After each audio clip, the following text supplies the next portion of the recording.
Good evening, everybody, and welcome to Wrestling is Silly. It is Wednesday night, and that means it is time for the silliest, the most nonsensical, the outright stupidest wrestling show ever to come to twitch.tv.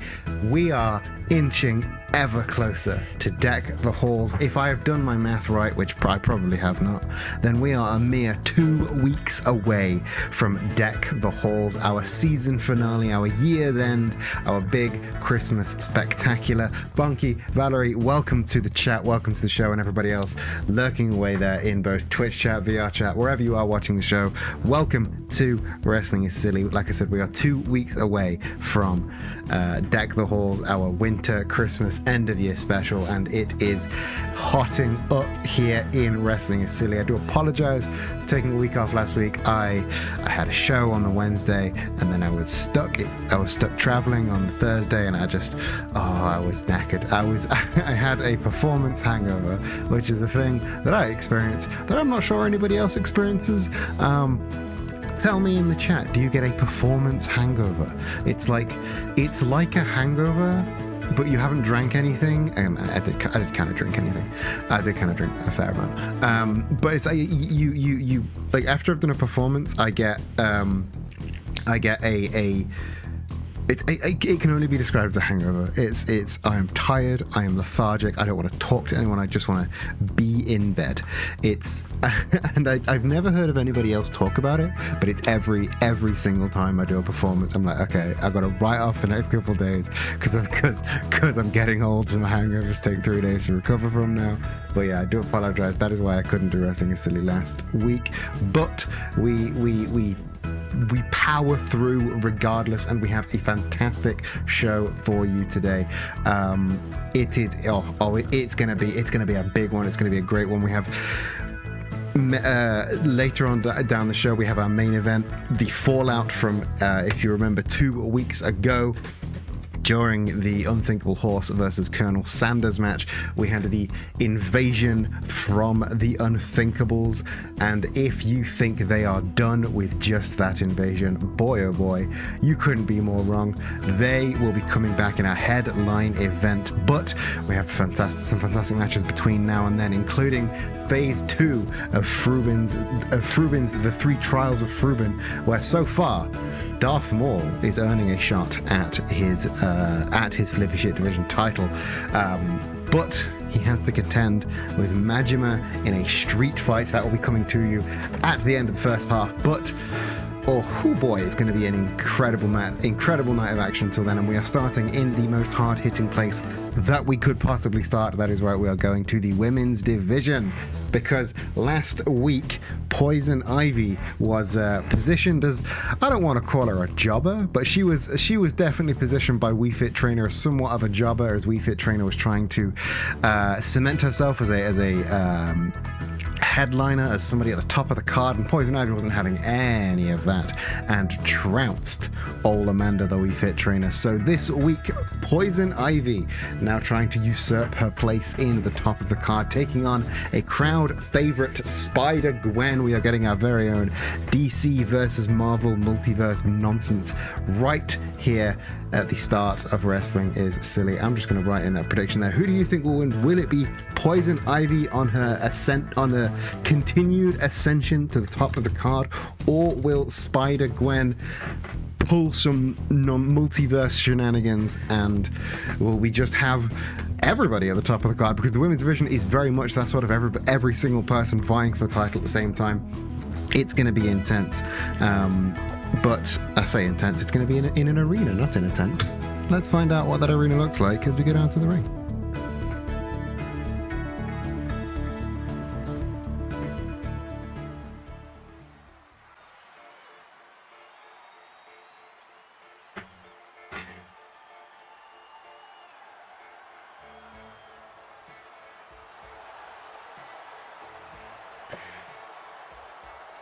On her way to the ring first, being accompanied by her fellow Gotham City Siren, Catwoman, from Gotham City, weighing in at 134 pounds, Poison Ivy.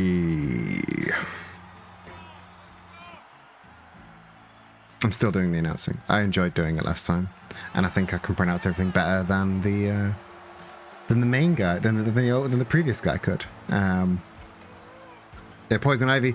No Harley Quinn this week. Harley Quinn is taking a much needed bit of time off after somebody finally bested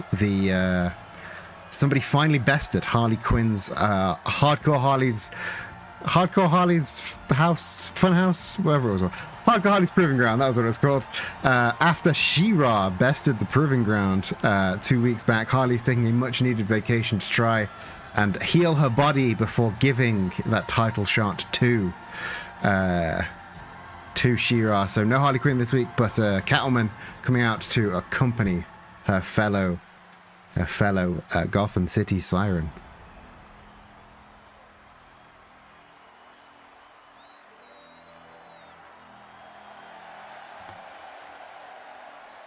And her opponent from a different world, by way of Queens, New York, weighing in at 124 pounds, Spider-Gwen.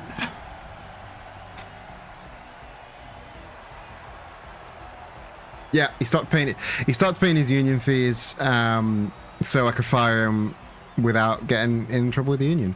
And let's be real, he wasn't very good at his job. Or half the name wrongs. Gave up, didn't read me notes. It was terrible. Anyway, referee Russ rings the bell at opening contest. Very, very traditional lockup there, but a Northern Lights suplex from Poison Ivy. Very untraditional start to the action, and then overhand chop into a second Northern Lights suplex. Spider-Gwen a bit taken by surprise. Drop toe hold and then wrenching at that knee. Spider-Gwen trying to make her way over to the rope, but managing instead to roll over and leather in a few punches into the face of Poison Ivy, allowing Spider-Gwen to get to her feet, and then goes for a stunner, reversed by Ivy, but then Spider-Gwen managing to get a deep arm drag out of it, so coming out on top at the end, and then that double foot stomp takes all of the air out of your lungs, and just a massive forearm strike, and then a rolling heel strike. Beautiful combination from the more athletic of this pairing. Poison Ivy, of course, showed that she can be more than just good looks. She is a strong opponent. So a half Nelson suplex there from Spider-Gwen, using her athleticism, her speed, her spider reflexes to try and get one over on the burgeoning powerhouse that is Poison Ivy. Referee getting in the way there, but a massive lariat taking Ivy over the top rope. Russ down for the count for the minute. Will either of these two women capitalize on that? No, seemingly not. Catwoman keeping a distance as well, but Poison Ivy returning Gwen to the ring, and right into a beautiful combination of strikes from Gwen, but Poison Ivy had the elbows up and grabbing Spider-Gwen by the head, tossing her over the larger woman's shoulder, and the elbow right into the eye. That is, and it goes for a second one. That is gonna hurt in the morning if it doesn't hurt now already. Gwen though gets the trip though and the cover. Could this be an early finish? It's a very slow count from Russ, but then he has just been knocked over and dazed. Maybe he's still coming to his senses.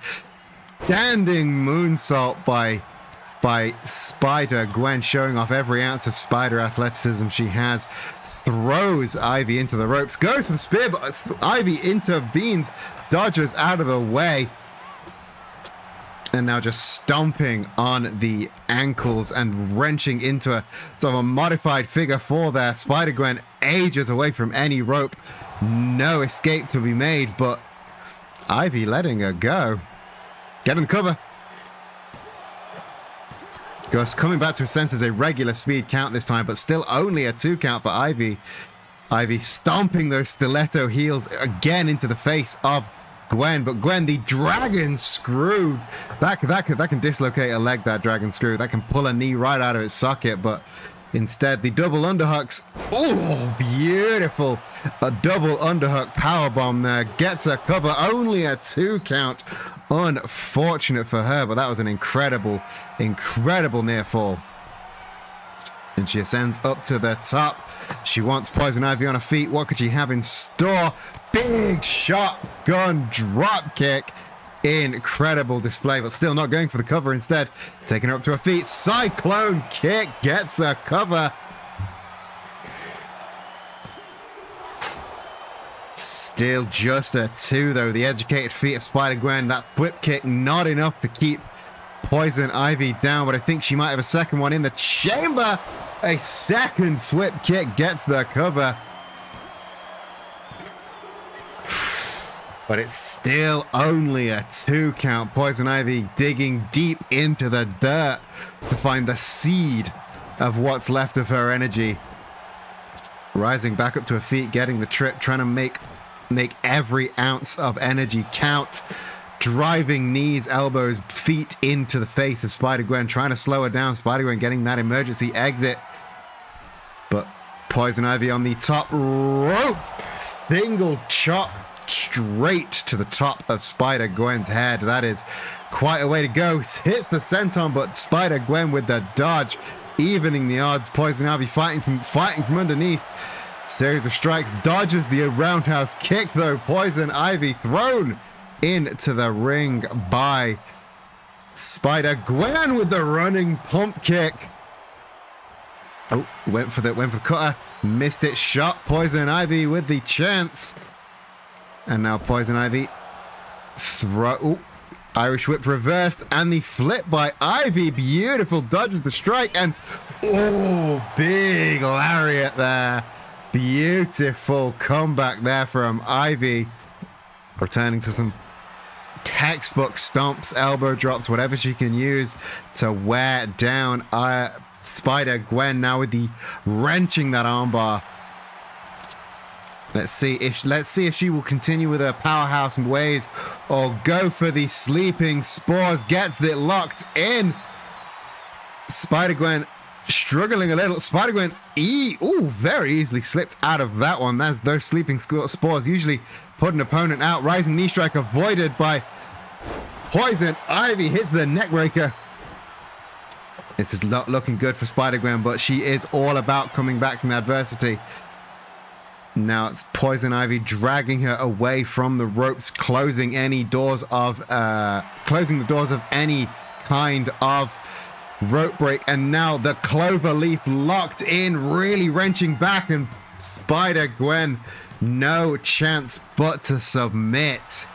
And here is your winner of the opening contest this week, Poison Ivy.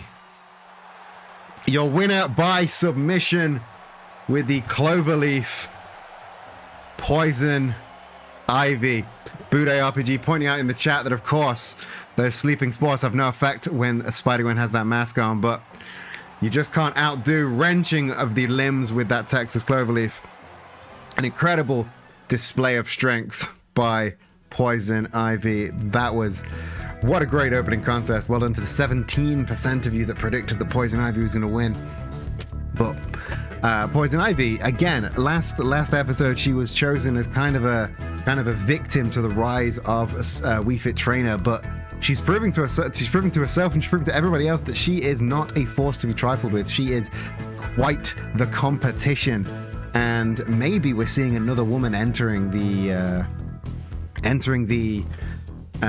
title picture, because so far we've got obviously Toph Beifong, the women's champion. We've got Wii Fit Trainer, Poison Ivy, Bayonetta still meandering around that picture, 2B still meandering around that picture. It is a very, very busy women's division, especially around the title right now.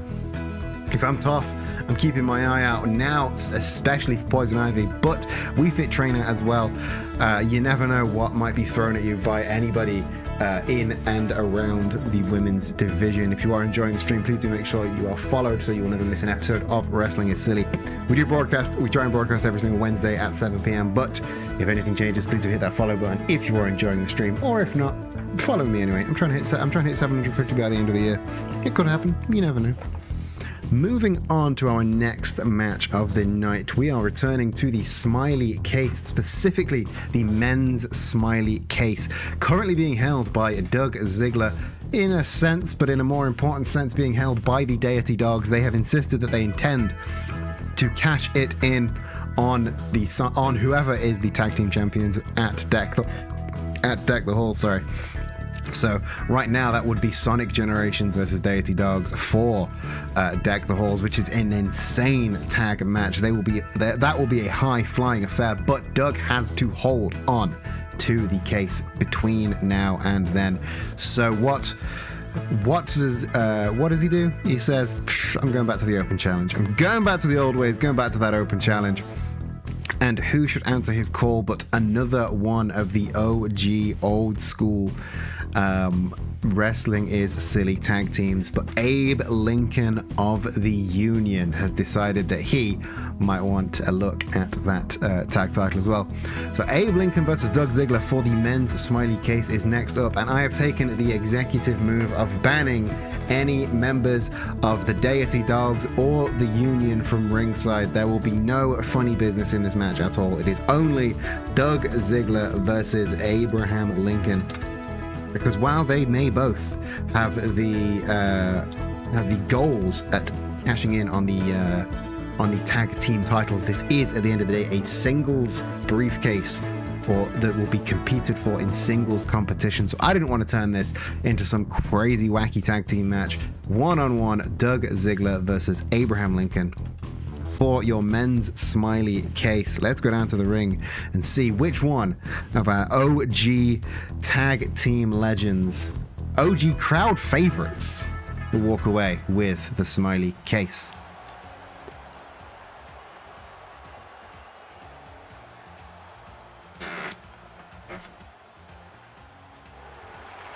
On his way to the ring first, the current men's smiley case holder, hailing from Hollywood, Florida, weighing in at 218 pounds, Doug Ziggler.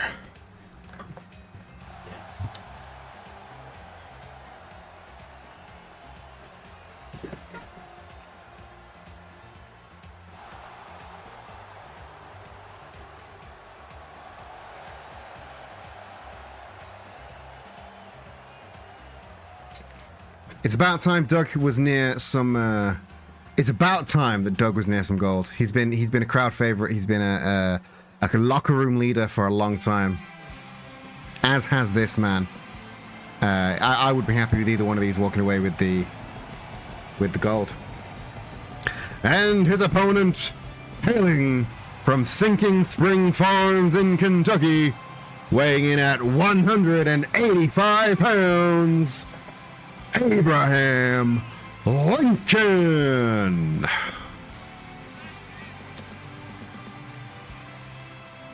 I said, this is real old school wrestling. It's silly. These two men.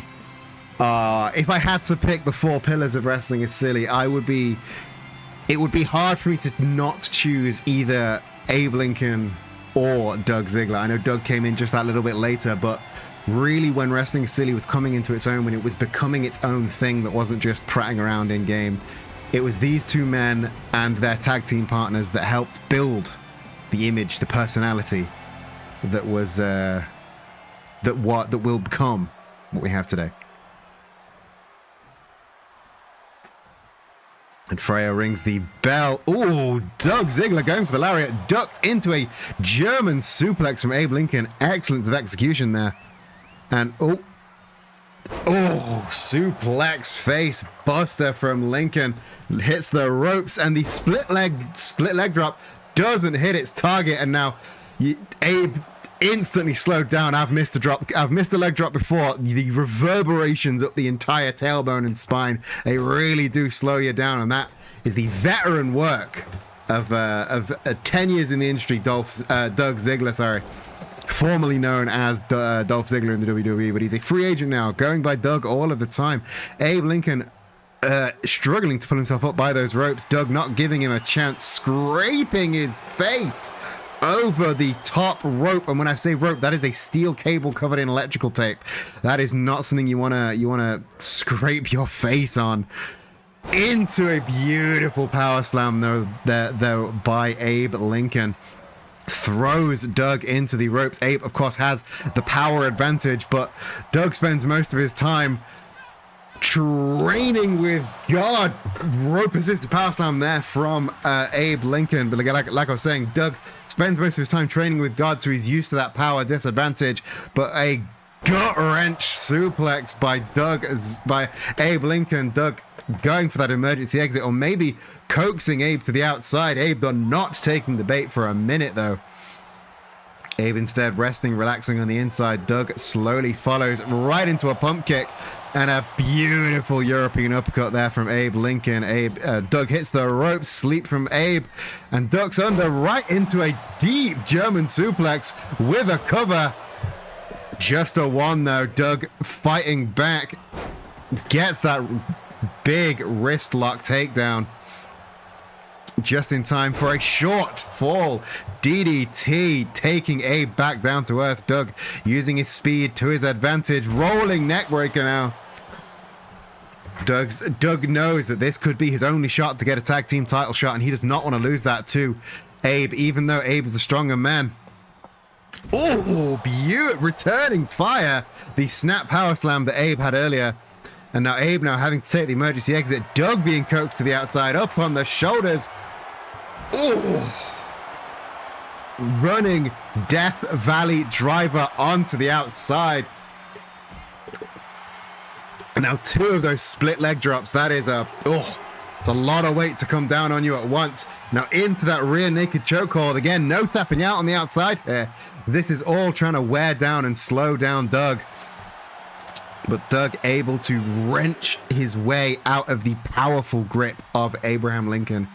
Abe, of course, an amateur wrestler in his heyday, but cannot avoid the veteran skills of Doug with that elementary waistlock takedown. But Abe, of course, able to overpower the smaller man, throwing him back into the ring. And there's the shot and the zigzag from Doug Ziggler, but he's not done yet. He's up on the top rope. Doesn't quite want to finish things just yet. He wants Mr. Lincoln on his feet for a crossbody avoided by Lincoln, caught in mid-air. Lincoln now with the cover, but it's just a kick out at one from Doug. And now, we're up in the tombstone position. The executive power, that tombstone grapevine that wrenches every single part of your body and puts so much pressure on the shoulders. Doug's going to have to really sort of wriggle to get out of this, but he just about manages into the head scissors takedown. But that's going to take a lot of energy out of him. Beautiful back elbow, though. That's a move that doesn't take a lot of power, but can stop a bigger man right in his tracks. And a continued offense by that elbow. 3 drops in a row. Abe going to the outside, but Doug up to the top, going down, joining him the hard way with a diving cross body. That one definitely hit its target. No way for Abe to catch that one in midair. And now Doug. Doug drops the knee, but Abe rolling out of the way that time, but avoiding the drop kick from Lincoln. This is a very, very close back and forth rolling neckbreaker from Doug on the outside. And again, those mats far thinner on the outside. Every single time you hit the ground, it hurts 2, maybe 3 times harder.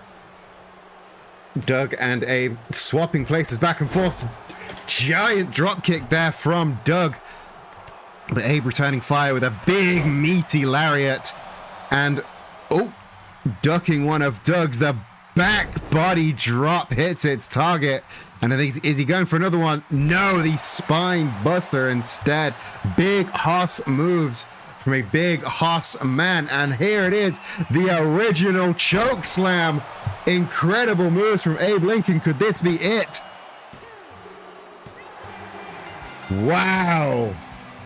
Abe Lincoln with the original choke slam has just taken the smiley case from the Deity Dogs. Your new men's smiley case holder, President Abe Lincoln.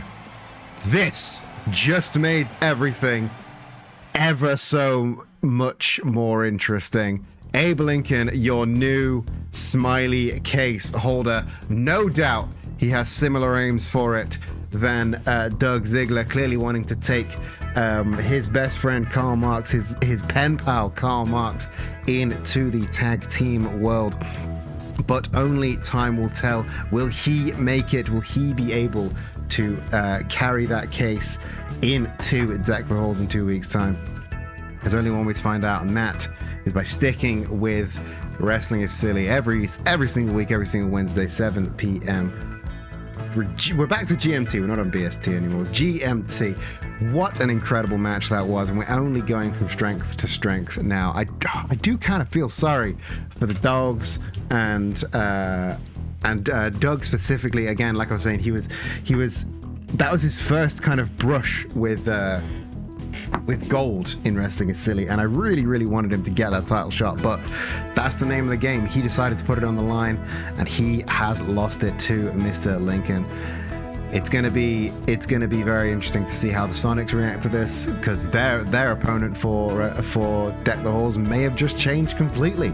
Again, only time will tell. Moving swiftly on to something a little bit lighter. Last week we saw 2 weeks ago, we saw Bowser. We saw Bowser make quite an ultimatum to his son, Bowser Jr. Basically, join back up with your father. Stop monkeying around with those silly little apes, or Bowser will... Bowser Jr. will feel the wrath of his dad. Now, we've heard no word back from Bowser Jr. about this. However, Princess Peach has come on all maternal, shall we say. There were, of course, long-running rumors that the two were mother and son, and now Peach seems to be protecting her son in the only way she knows how. She hasn't let Bowser near him since that promo went out, so she very clearly not happy with the way Bowser is acting right now. And this next match, Princess Peach is taking on Princess Daisy in again. Just a friendly little singles match to keep both of these women in tip-top shape. Princess Daisy still the women's smiley case holder, but this is not a smiley case match. She is again just trying to keep in. She's trying to, keep any ring rust from developing, trying to keep in match fit order lest anyone try and come for the case. And Bowser Jr. seemingly tagging along with Princess Peach for the ride. So Princess Peach versus Princess Daisy, your next match on the card. Let's go down to the ring and see how these two top women have a friendly competition, shall we say.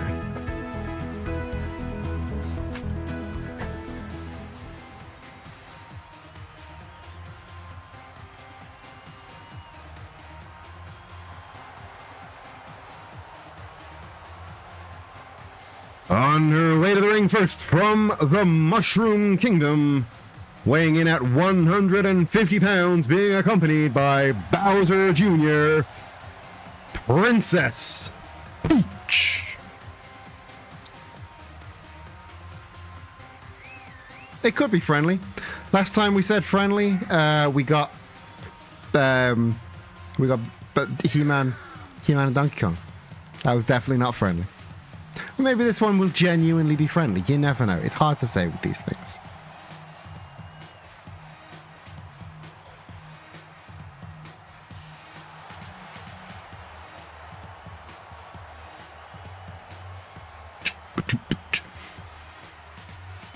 Oh, this is a real bop of an entrance theme. I love this. It's great.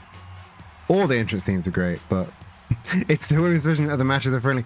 They're brutal. They can be friendly and brutal. This is just how these women communicate. Are these two women some of the closest friends that we've ever had in the division without being a tag team? These two women are some of the closest friends we've got. And her opponent, hailing from Saratoland, weighing in at 140 pounds, she is your women's smiley case holder, Princess Daisy.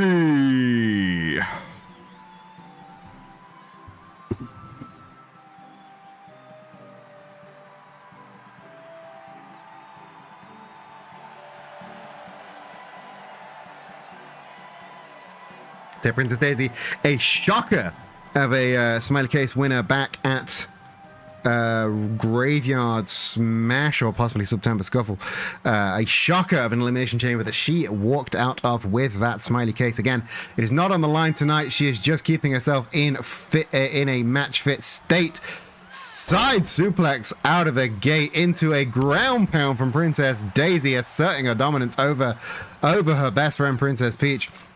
Ooh. Into a rear naked choke straight out the gate. Maybe Princess Daisy trying to end this early, but a jawbreaker from Princess Peach breaks the hold. Fortunate for her, because I don't know how long that she could lay into that, but instead laying in a big deep lariat, taking down Princess Daisy. And now a strike of her own, trying to go for a hold of her own, but instead Daisy with the elbow up into the victory roll and the double foot stomps. These two women have very, very similar fighting styles. It's very much influenced by both of their sports backgrounds. So they're going to be seeing a lot of back and forth. Princess Daisy wants Peach on her feet for something, but Peach taking the opportunity into it. Just throwing her into that fist strike, getting a cover. Daisy, though, kicking out as quick as she can. Again, like I said, this is two very similar styles, two very very athletic, two strikers. It's going to be very interesting to see if they can one-up each other. Oh, Princess Peach too busy vamping for the hard cam to see that missile drop kick from Princess Daisy. But Princess Peach rolling through, getting a couple of grounded strikes of her own before Daisy could capitalize any further. And now wrenching back that surfboard and just stomping on the back of the current women's Smiley Case holder. Again, this all seems to be good-natured fun for now. Princess Daisy now vamping for the cam, but keeping an eye on Peach as you should. Manhattan drop from Daisy. Oh, and the brutal rising knee to the face, sitting out the senton. Gets the ripcord into the ripcord lariat. Shades of Okada there. She gets the cover, but only a 1 count. Princess Peach made of tougher stuff than that. Peach having to depart for an emergency exit, but a tope con hero from Princess Daisy shuts out any kind of resting she was gonna do. Up on the shoulders now. Snake eyes right onto the apron, the hardest part of the ring. Get your hardest part of the ring emotes in chat now. Series of strikes there from Princess Daisy, and hitting the leg DDT as well. And now Daisy returning Peach into the ring, trying to end this the way it should. Again, these two women promised a close match, but the Sarasa slam there from Princess Daisy. This might be it. That is all she wrote. Princess Daisy making short work of her sister in battle. Here is your winner, Ms. Smiley Case herself, Princess Daisy. What a match. What a again friendly competition, as they promised themselves as they entered the ring. I'd be interested. I'm sure that still is friendly competition. I don't think a single match is going to get in the way of those two. They know full well that they had to fight. That this industry is about friends fighting. We need merch of a stomp with a brutally friendly. Yes, it was brutally friendly. That's all we need. Maybe I'll have to look into that. Speaking of brutal, maybe less friendly, we are getting to the final match of the first half of the show, and that means it is time for the Trials of Frubin to continue. If you remember, 3 weeks ago, Rue laid out the challenge to, at the time, a webmaster who clearly wanted a shot at the Flippy Shit Division title, and Frubin said that if you pass 3 trials, you will get a shot at his Flippy Shit Division title. The first of the 3 trials was to defeat the man whom trained Rue and whom Rue won the title off in the end, Darth Maul. The second of those trials was a no-holds-barred street fight with the craziest man in the Flippy Shit Division. That is Majima. And the third of the 3 trials is to defeat the wrestler whom not even the Flippy Shit champion could defeat in his first outing in Wrestling is Silly. That is right. The third trial is to fight myself. Now, I was not asked if I could be thrown into the 3 trials of Frubin, so I made my own little wrinkle, and I said if for whatever reason the webmaster fell at any of these 3 hurdles, then whoever defeated him would continue on in his place. And if I was the winner of the final match, I got to pick who fought Rue at Deck the Halls. And that's going to be very interesting because I can't go for the Flippy Shit title. 1, I run the show. It would be very weird if I was the champion. 2, I'm not a Flippy Shit kind of wrestler. It would be very weird for me to have a Flippy Shit title. That just feels wrong. So last episode, the webmaster was unsuccessful in defeating Darth Maul, which meant that by the rules instated by myself and Rue, the 3 trials of Frubin second trial would be fought by the winner of that match, Darth Maul. So, your final match of the first half of this week of Wrestling is Silly, a street fight between Darth Maul and Majima, and the winner goes on to the final round of the 3 trials of Frubin, where they will wrestle me for a title shot at Deck the Halls. This is going to be very, very intense. Please do get your predictions in now. Let me just get that written up. Who will win? Will it be Darth Maul or will it be Majima? Both of these men have been champions before in their own right. Only one has been the Flippy Shit Division champion before. But that might not mean anything. Let's go down to the ring and see how this brutal match gets underway.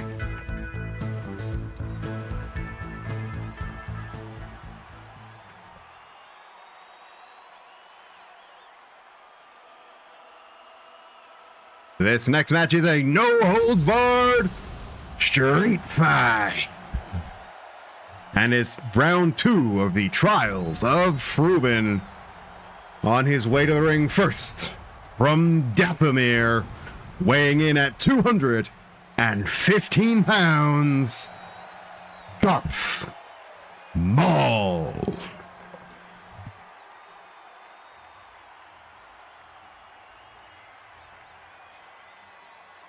Very slow, very measured entrance to the ring. All business.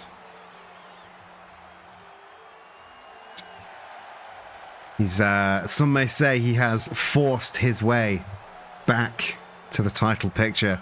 Maybe he wants that gold back from his student. Maybe he just wanted to beat up the webmaster.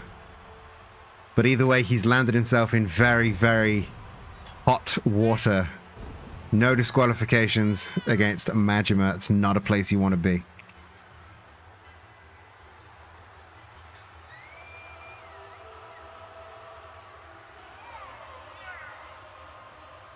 The caption writer dropped Maul.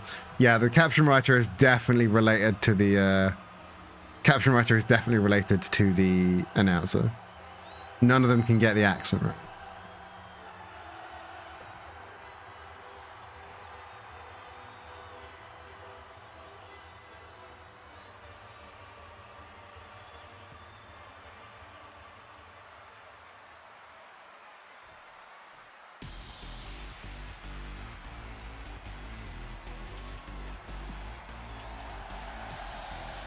And his opponent from Tokyo, Japan, weighing in at 230 pounds, the Mad Dog of Shimano, Majima Goro.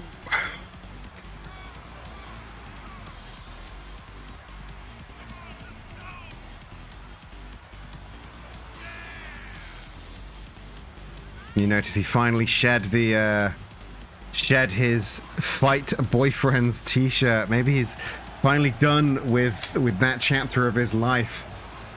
Instead, all business. As he enters, just time for a little bit of a pose. But then, what would a Majima entrance be without a little bit of flair? It's been a long time since we've seen Majima. I think the last time we saw him in proper action was the Blood and Guts match. This is not that different an atmosphere. The bell has been rung. Sling Blade out the gate from Darth Maul. And, tornado armbar. That is a beautiful combination. Right into a gravity-based submission there. But Majima able to just about roll free. But Darth Maul slamming him down straight into another tornado armbar. Again, it's not just a submission, but the force of pulling them down by their own weight wrenches on that arm straight out the gate. So it's a very, very brutal way to take someone out, as is just kicking them in the knee as they run at you. Darth Maul coming to this match fueled by something, be it anger, be it the desire to get his belt back. He is angry. He wants. He's got fighting spirit right now, and he's got both eyes on Majima. Ooh, but Majima with half as many eyes dodges the rolling senton. Can he capitalize on it though? Half and half suplex. Darth Maul having to escape to the outside, but with no DQs and no countouts, this could go on for a long time. Backstabber from Darth Maul. Majima has, as of yet, been unable to really make any offense. Oh, up on the back for the elevated powerbomb there. Almost a crucifix powerbomb there from Darth Maul. And just a brutal series of strikes. Double underhooks. This is looking bad. Oh, double underhook back breaker. But again, Majima, nothing if not tenacious. This is just a day in the life for him. Darth Maul, though, going for the baseball bat, and everything is legal, and Majima, never new to a baseball bat, catches in mid-strike, but the made-in Decemer from Darth Maul out of nowhere gets a cover. And that was almost it for Majima. That would have been a very, very quick end for the Mad Dog Shimano there. But now, ascending up to the top rope, Darth Maul, he wants Majima up on his feet. Is he going to try and hit that rolling senton? No, instead just a diving clothesline. And just stomping on the arm, stomping on everything. And now, snapping back the striking hand of Majima. And now, again, package pile driver from Darth Maul. The force factor there gets the cover. Wow. That was almost clinical. A victory from Darth Maul. And I guess next week, I'm going to be stepping into the ring with a man full of fury. A man full of anger. A man who clearly wants his flippy shit division title back. Some will cry rigged. I wouldn't have rigged that because I don't want to fight a man with that much anger in his eyes. That was an incredible show of force from Darth Maul. I am impressed that he put away such an athlete that quick. But your final round of the 3 Trials of Fruben, Darth Maul versus me, and the winner is going to be, I say the winner's getting a title shot for Deck the Halls, but it won't be my title shot. I will give it out to whomever I see fit. But that is the end of your first half of the show. We'll be back in about 3 minutes time, but until then, please do refresh your glasses, empty your bladders, get a very, very quick vape in there, maybe go for a very, very quick run, but we will be back in only 3 minutes time. But in the meantime, who is that Pokemon? Who's that Pokemon?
back, everybody, to Wrestling is Silly, your weekly dose of absolute fucking nonsense here on Twitch.tv.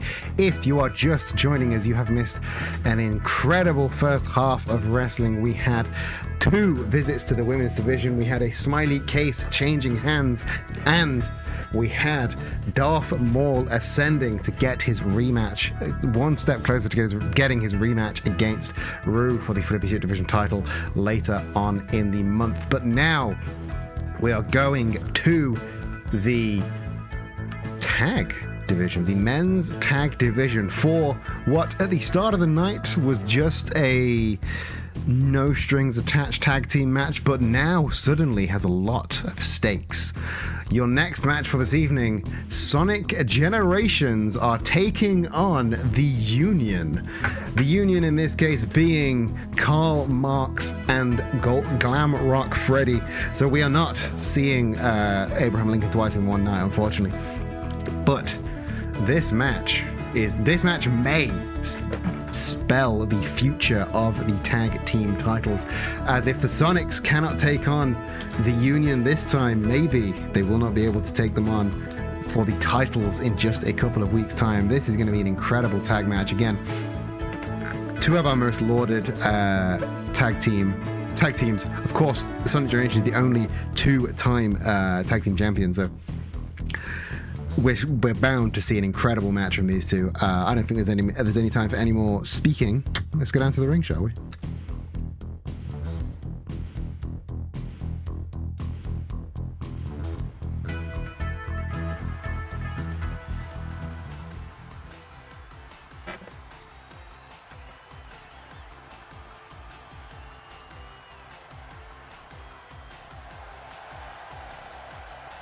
On their way to the ring first, they are the Wrestling is Silly Tag Team Champions, hailing from the Green Hill Zone, weighing in at a combined weight of 32 bits of blast processing, Sonic Generations.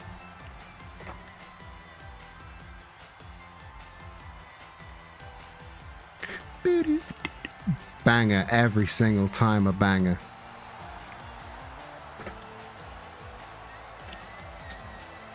And they even through all of the tumultuousness that their tag reigns, plural, have both been embroiled in. They fought teams like the Fight Boy Friends, like the Springfield Sports Center, like the Deity Dogs, the Empire. These 2 have been everywhere. Of course, they won their first ever tag team titles against Bowser and Donkey Kong back when they were a tag team. These 2 have fought every major tag team in Wrestling is Silly. They even came to a victory over Kentucky Derby, the late great tag team Kentucky Derby. And now they're facing a brand new foe that they've always sort of came up against but never stood head to head in the ring with. And that is the Union.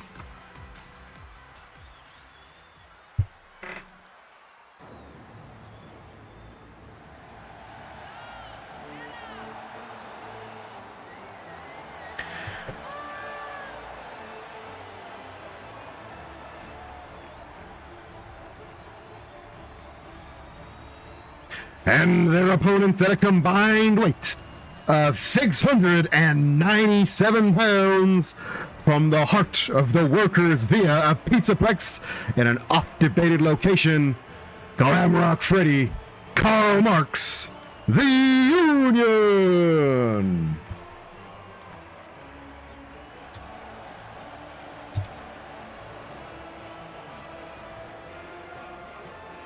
And Glam Rock Freddy, a newer addition to the Union, but he has learnt the ways of Union, the workers. He realized he is just a worker and he should be lauded as Karl Marx is. He is. They make an incredible team together. Freddy was skirting with some bad opponents, and then he learned he was in a one-off tag match with Abe Lincoln, and then suddenly he got talking with Carl, changed his life around. Movie Sonic and Glamrock to start the match. Oh, Freddy. Oh, Freddy starting out the gate high with a high flying springboard DDT, and then up on the shoulders, electric chair face buster. Glamrock Freddy is not at all messing around. Maybe these two were very clearly in the building earlier in the night. They saw Abe Lincoln win that smiley case. They saw the chance that the Union have at the tag titles. Maybe they're just softening them up. Casadora DDT from Karl Marx, with just a 1 count for Movie Sonic. Karl Marx seeing the big man needs to do a bit more softening up, tagging back in. Backstabber there from Glamrock Freddy, cover.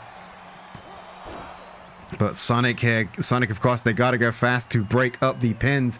Karl Marx following Sonic to his corner, but realizing there's nothing much to be done. Up on the shoulders, torture rack from Freddy into a torture rack neck breaker, gets a deep cover.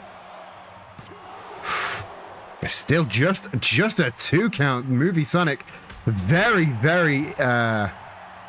tenacious, very full of pep, but a side shot to the head like that is going to make all of that drain from you pretty fast. And now, oh, Karl Marx hitting the spear as Freddy now going to Movie Sonic on the outside. Now, maybe a miscommunication there from the two. Karl Marx is going to go fight on the outside, but Glamrock Freddy returns Sonic to the inside. The lariat bounces off of Karl Marx, but Sonic bouncing over the top of Karl. The flying super kick connects in the end, but they had each other's numbers for a while there. Now, Movie Sonic seeing Classic back on the turnbuckle, went for the tag, but Karl, enrapturing him in something, couldn't manage to get the end of that sequence right, though. Karl Marx now taking Sonic to the ropes, but Sonic tried to muscle out, couldn't quite make it, though. And now getting his head wrenched into those ropes. Sling blade from Karl Marx, though, and drop kick off the momentum. Karl Marx not fucking around at all. Classic Sonic so eager to get in. You can see him full of energy, full of enthusiasm, trying to get the tag. Super kick avoided by Karl. He caught the super kick and hit the standing moonsault. What a mind, what a wrestler's mind that Karl Marx has. And then just busting Movie Sonic open with that brutal punt kick. Movie Sonic getting a much needed tag right into the big boots of Glamrock Freddy. Glamrock hits the ropes and sits out there senton. Shades of the Great Samoa Joe there. And then a deadlift release German suplex. Really showing off the power. All like nearly 500 pounds of power there in Glamrock Freddy. A second release German suplex. Can he coax Sonic into a third? No, Sonic bounces back to avoid. Bounces over the top into a Scorpion Death Drop there from Classic Sonic. And now Glamrock's getting up on his feet right into a drop kick from Classic Sonic. Classic up on the top rope now. Is he going to hit that? Can he hit that spin dash? No, instead he wants Freddy on his feet for something. It's got to be something big to take him down. Missile drop kick. Taken down a 500-pound robotic animal like that. It's quite hard, but if there's one man that's used to taking down robot animals, it is Sonic the goddamn Hedgehog. Hurricane Rana gets Freddy to the outside, and a deep arm drag there. Hits the snapmare and the single strike to the back of the head. Rolling senton there. Again, this is Glamrock Freddy is a hard beast to tame. 500 pounds of robotic animal, but like I said before, Sonic cut his teeth on fighting robot animals. Sonic has been beating up robotic animals for what, 25, 30 years at this point. But Glamrock Freddy able to make the tag. Casadora DDT from Karl Marx. Sonic was too busy rolling around into those turnbuckles to notice that Karl was about to be the legal man, and now Karl taking all advantage of that. Getting Sonic up on his feet. Freddy nowhere to be seen. It's It's 2-on-1 for now. But Carl gets Sonic on the top rope. This is looking very, very bad for Sonic. Casadora into an avalanche bulldog from Karl Marx. That was incredible. But he's not quite done yet. He's maneuvering Sonic into the Union's corner. And now they make the tag. This is not looking good for Classic Sonic. Oh! The brutal strikes of Glamrock Freddy. It only took the one straight into a spinebuster. Deep cover. And Sonic couldn't quite make the save in time. Too dazed from being beaten by Glamrock Freddy. The Union are on a winning streak this evening. Here are your winners. The Union. You may be looking at new tag champs right about now. It depends. Abraham Lincoln, your current smiley case holder, if he decides that he and Carl want to go for those titles, you could be looking at one half of the new tag champs, and they just beat the current tag champs. This is... I thought that the Sonics were firm in their grasp of the tag team titles, but seemingly not. Seemingly there is everything to play for. There is so much at stake between the tag titles, and now the Flippy Shit Division titles are all up in the air. And here's another title that you may not be aware is a little bit less certain than you think it is. The Twitch title currently being held by Kasuga Ichiban. If you remember a couple of weeks back, Kasuga Ichiban fought the Mac and Cheese Man and only won via countout. And I thought, hey, here's a chance for some really good dramatic irony. Because the only reason Kasuga got his title shot in the first place is because he beat Donkey Kong lost via countout against him. And the only way that Ichiban would let him have a rematch is if Donkey Kong put his Twitch title on the line. So now, there is a win via ring out, which none of us like. None of us like this. So I am insisting that Ichiban must face the Mac and Cheese Man once again, and he must put his title on the line. Did I rent the ring for less than 2 hours this week? No, I promise I didn't. They are just rocketing on. Maybe none of them paid for parking. Maybe parking was more expensive this week. I promise I didn't ask them all to fight really quick. But we are rocketing on this episode. So like I said, the Ichiban won via countout against the Mac and Cheese Man, and I think that is not a firm enough win. So, at Deck the Halls, and I don't quite have a match graphic yet, but that will be coming, you will see the Mac and Cheese Man against Kasuga Ichiban for the Twitch title. And to make sure that he enters in tip-top shape this week, the Mac and Cheese Man himself will be fighting against Chucky in singles action. Let's go down to the ring and see how that unfolds.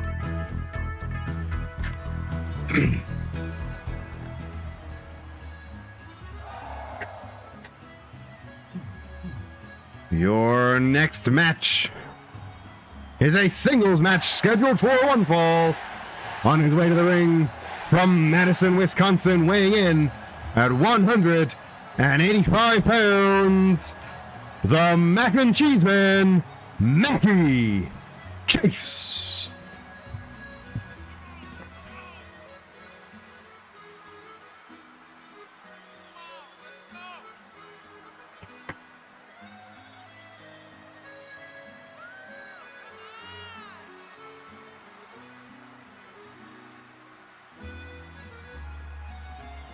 Yeah, we don't rent the ring at all. We just borrow it. What we do is we see when WWE is on tour, and they do two shows. They do a house show and then a live show. And when between the house show and the live show, we go and do our show. So we don't actually pay for it, but we're gonna make sure nobody's looking. And again, I didn't say everyone needs to tighten up 2 minutes or less today, but hey. You're getting a very concentrated dose of wrestling.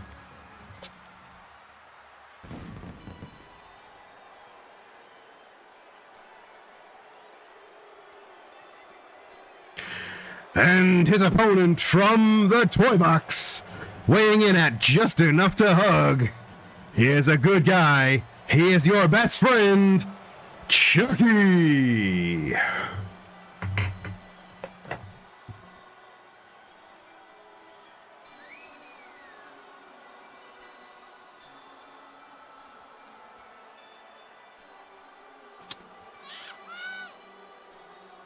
Oh, not seen a lot of not seen a lot of action from Chucky in a long time since Dead by Daylight sort of fell apart. We've not really seen a lot from Chucky. He and Annabelle were a brief partnership for the mixed tag team title, but he's kind of been playing in the background since then, keeping himself sharp on the indies. But this is his first return to wrestling as Silly writ large. Chorus of boos erupting from Chucky as he enters the ring. But he should give the Mac and Cheese Man a fair run for his money. The Mac and Cheese Man, of course, an expert in these sort of flippier matches. Used to fighting larger men. Let's see how he can handle a man more his size. Oh, elementary lockup, and Chucky with the choking takedown there.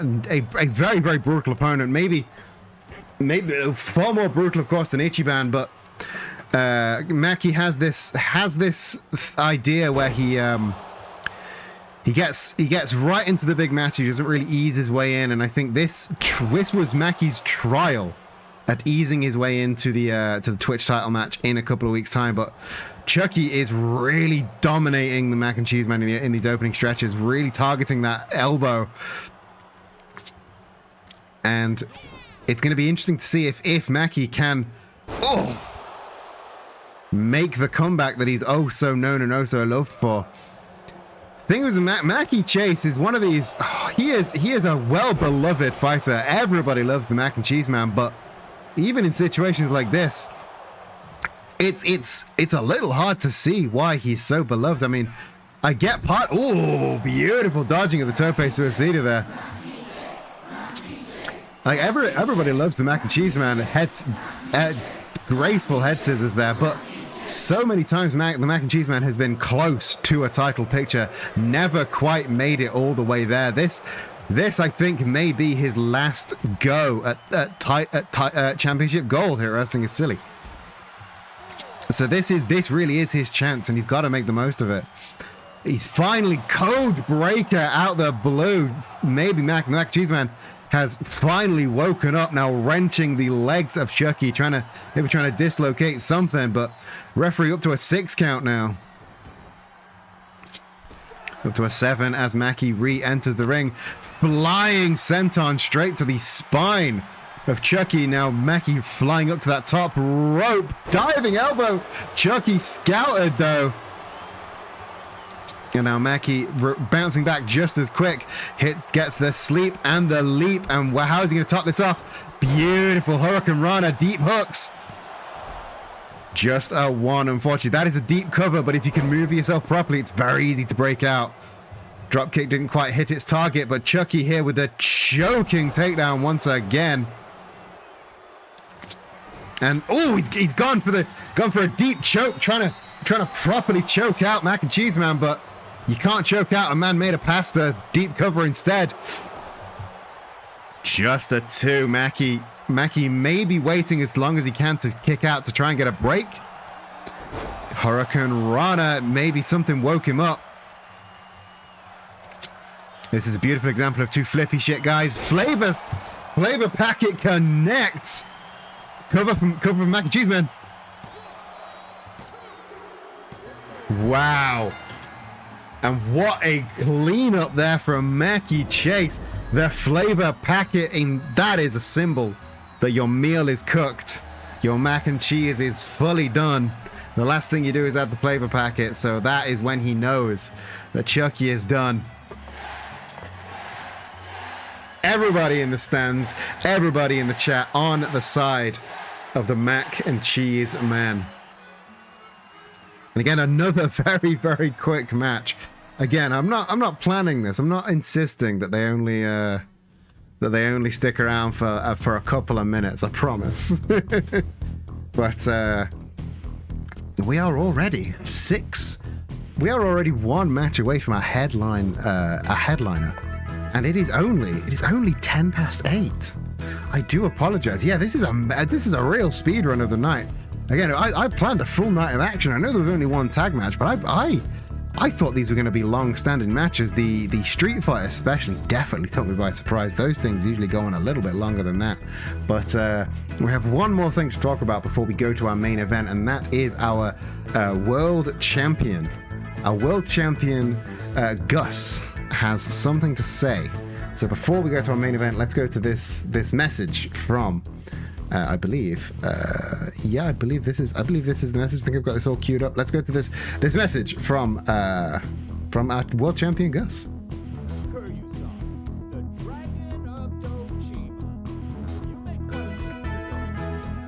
I remember refereeing that Hell in a Cell match you had with your on-again, off-again boyfriend, Decemer. You put your body on the line in a local gymnasium. We didn't even have a proper ring mat, and you were setting the standard for everyone to follow. Then you strapped the tag division on your backs and brought it to the next level. And that's not even mentioned in your past in Japan. Yeah, I've watched the tapes. Kamurocho, Sotenbori, even that floating castle. Your name is famous worldwide. But I don't quite think you're ready just yet. You haven't faced the darkness like I have. You haven't looked evil in the eye and come out on the other side. You haven't been trapped alone in the forest of the dead while all your demons come out and play. So I know you're not worth my time in the ring. Just yet. But next week, I'll still be watching. And if you can look evil in the eye, if you can defeat the darkness, prove you're better than the beast, then, at Deck the Halls, I'll give you the thing that you're craving. A chance at the gold. Come on, Dojima Ryu. Fight like a dragon, or your legacy, just like your name, will be erased.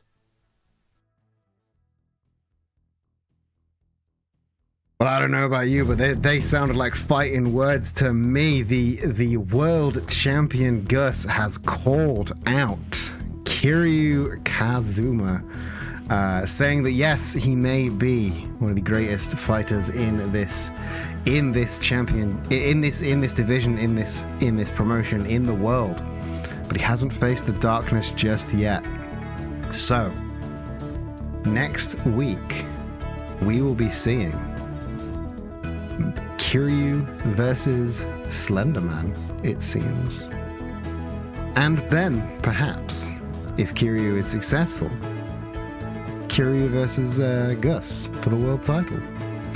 That's going to be one hell of a main event, but before then we have one main event here tonight to take care of. Like I said, if you remember a few weeks back, the Unthinkable Horse found his old friends coming to his aid in his falling apart of Kentucky Derby. He and Colonel Sanders, for some reason, Colonel Sanders has stopped respecting the horse, and who ran to his aid but the Unthinkable Chicken. The Unthinkables, legendary on the indie circuits, a legendary tag team. And tonight, our main event is Colonel Sanders versus the Unthinkable Chicken. And I have been told that the Unthinkable Chicken has bought a few more friends, just in case the Colonel tries anything silly. So your main event for this evening, Colonel Sanders versus the Unthinkable Chicken. And now this is more than just protecting his friend, because as you can probably imagine, the Unthinkable Chicken has a thing or two against Colonel Sanders specifically. This is going to be very, very interesting. Get your predictions in now. Hopefully they'll take longer than 5 minutes like everybody else did this evening. Your main event. Let's go down to the ring.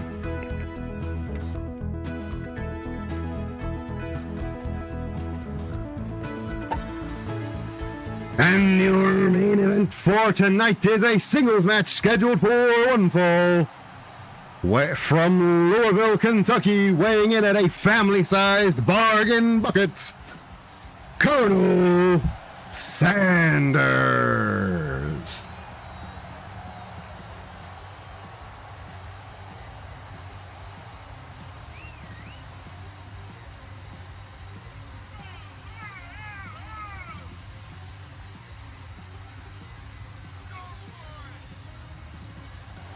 I hope these two don't let me down.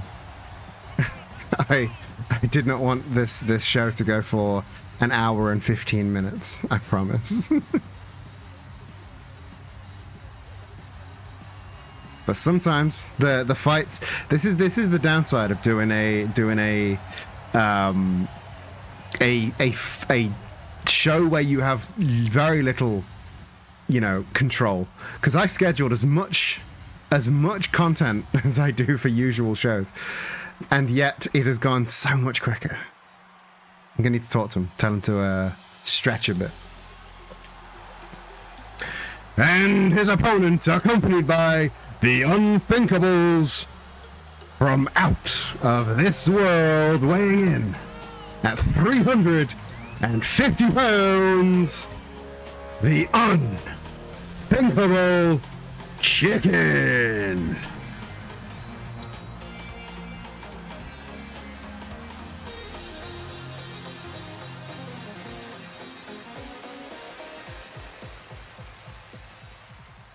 Chicken, all business, all killer, no filler. The Unthinkable Chicken there. As you can see, in his corner, just out of shot, the Unthinkable Sheep and the Unthinkable Rabbit joining him today. We have a full barnyard of Unthinkables. Again, just in case the Colonel tries anything too funky. Colonel unable to get to his feet. Big chop taking down the Colonel. I think this is the last thing the Colonel ever thought would ever happen. A chicken fighting back, but a shotgun dropkick to the back takes down the Colonel. It's wild. The Colonel has gone from losing like 3 matches in his entire career to now.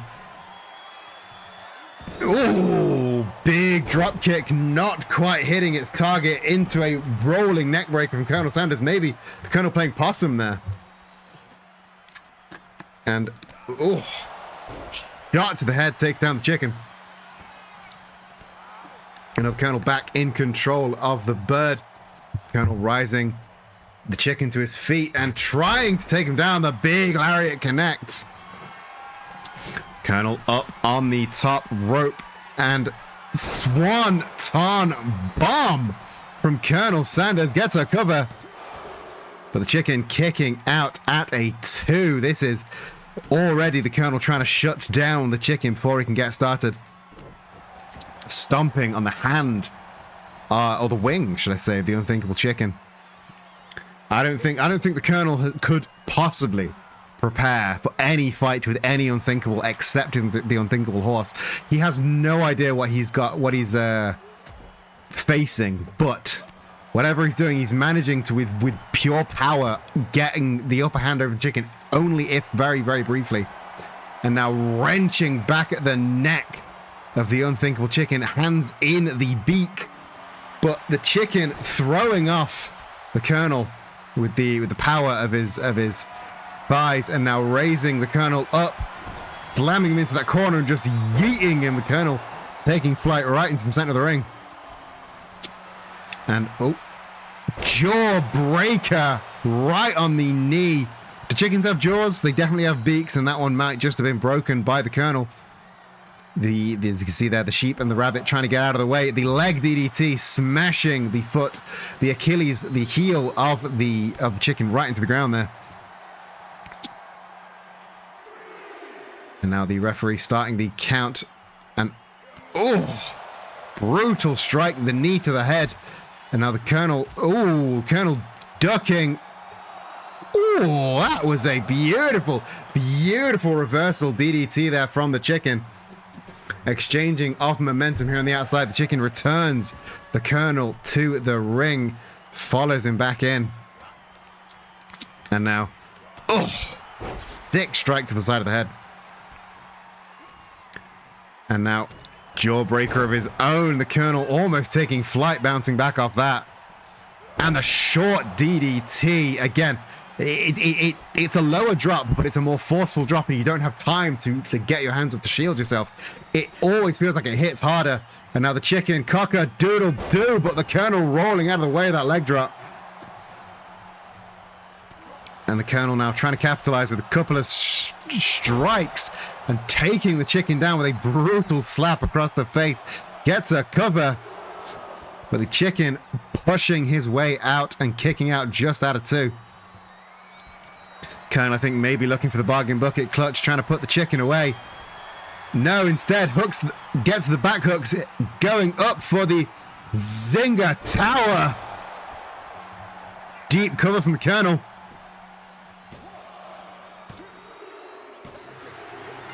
And wow, the Colonel takes the win. That is not how I expected this match to go. The Colonel asserting his dominance over the Unthinkables, taking down the chicken. But I don't think this is over. As you can see, Unthinkable Sheep there, very, very, very, very not happy.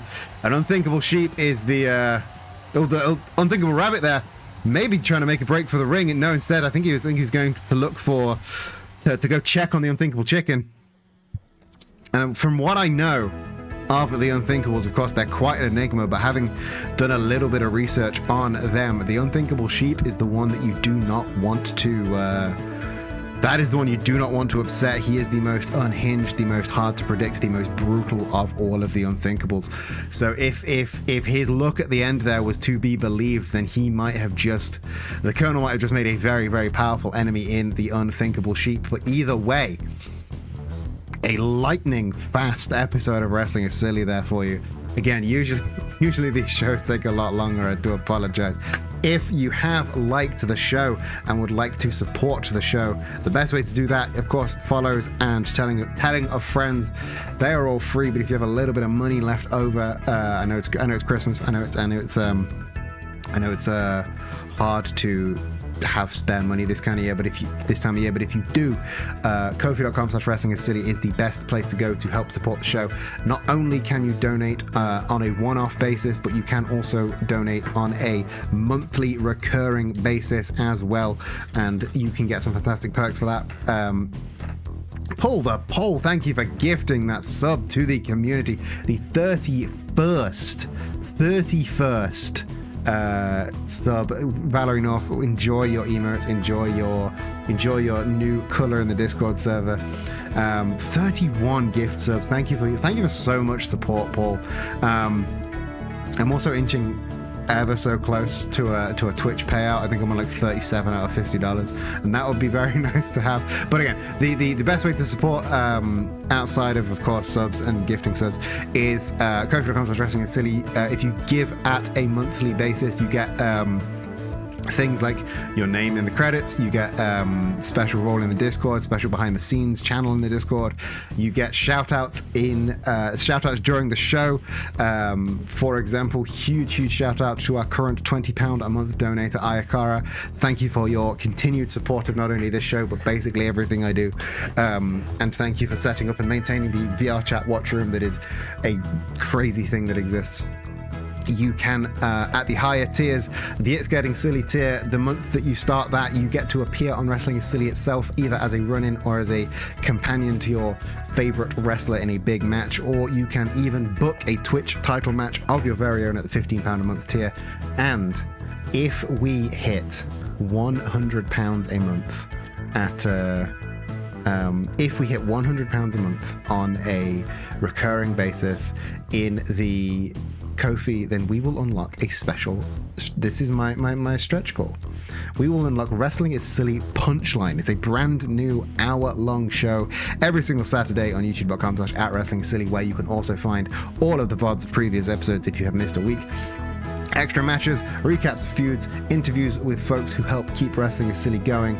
This show will start when we hit £100 a month on the Wrestling is Silly Ko-fi. We are currently at £25 a month. If you want to help get closer to that goal, Ko-fi.com/wrestlingissilly. This show is probably the thing I'm most proud of out of my entire streaming career, and I'm so happy that it's found an audience of people that that are willing to put up with the absolute nonsense that I put on stream. For real though, I was so willing for this to be just we run it for like 3 months, we get bored, that we never do it again. But the commitment, the commitment from the from the viewers, the reception from the viewers, like, I am so happy that you guys enjoy watching the show as much as I enjoy making it, because it's the thing I'm most proud of that I've put out on Twitch ever, and I'm glad it's paying off.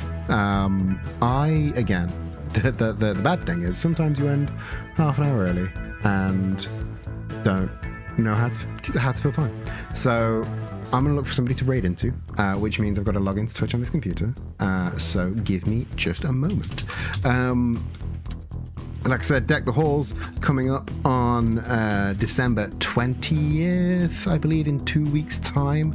That is our big end of year spectacular, where we will be having a world title shot, a tag title shot, a flip shit division shot, a women's title shot, a Twitch title shot. Everything is coming to a head at Deck the Halls, and not only will we have some fantastic matches, we will also have some fantastic announcements. There will be big things happening that will come to a head at Wrestling Silly Deck the Halls. That is not something you want to miss. So if you are not already, please do follow the channel, join the Discord, !Discord, to get a link to the Discord.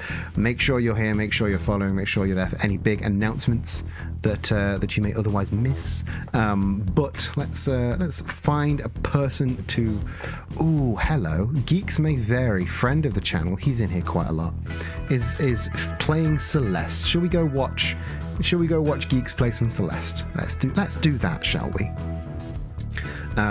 Like I said, join the Discord. There's now a link to the Discord. Buy our pins. They make a really good Secret Santa present. And yeah, that is your raid message. If you only drop the raid message, you run away, that is completely fine. That's what I do anyway.